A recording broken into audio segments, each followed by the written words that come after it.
Welcome back tonight. In Center Point, a man who stepped out on his balcony overlooking the Guadalupe River became an angel to a woman who was trapped in a tree. It is an amazing story of survival for a woman who said that she was tent camping in Ingram, swept away, and then tumbled downstream while dodging RVs and refrigerators all the way downriver, almost 20 miles.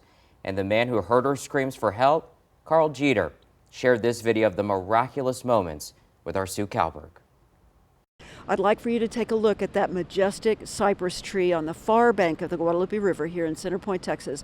Her branches, her upper branches, big branches, have been ripped from her, but she stood strong as a 22-year-old woman was swept about 20 miles downstream from Ingram all the way here to Center Point. She sheltered that woman as the woman waited for daylight. When the neighbor came outside, he heard her screaming for help, and they were able to rescue her from that tree. True miracle. There's no other way to explain it. You heard her screaming. I did. Carl Jeter stepped onto his porch and became one desperate woman's hero. She saw me, so she started to scream out loud.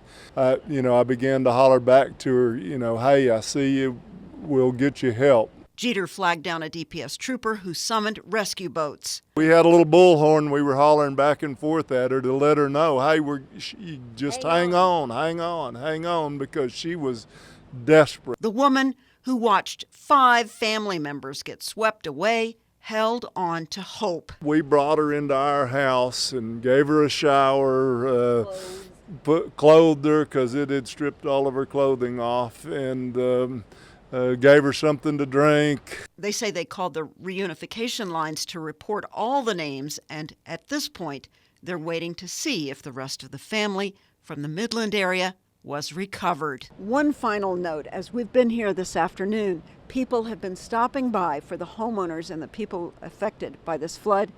They've been offering to help. Homeowners say, come back tomorrow when the river has settled down a bit. That's good to know, right? That we're still Texans and we still love and help one another. In Center Point, Sue Kalberg, KENS 5.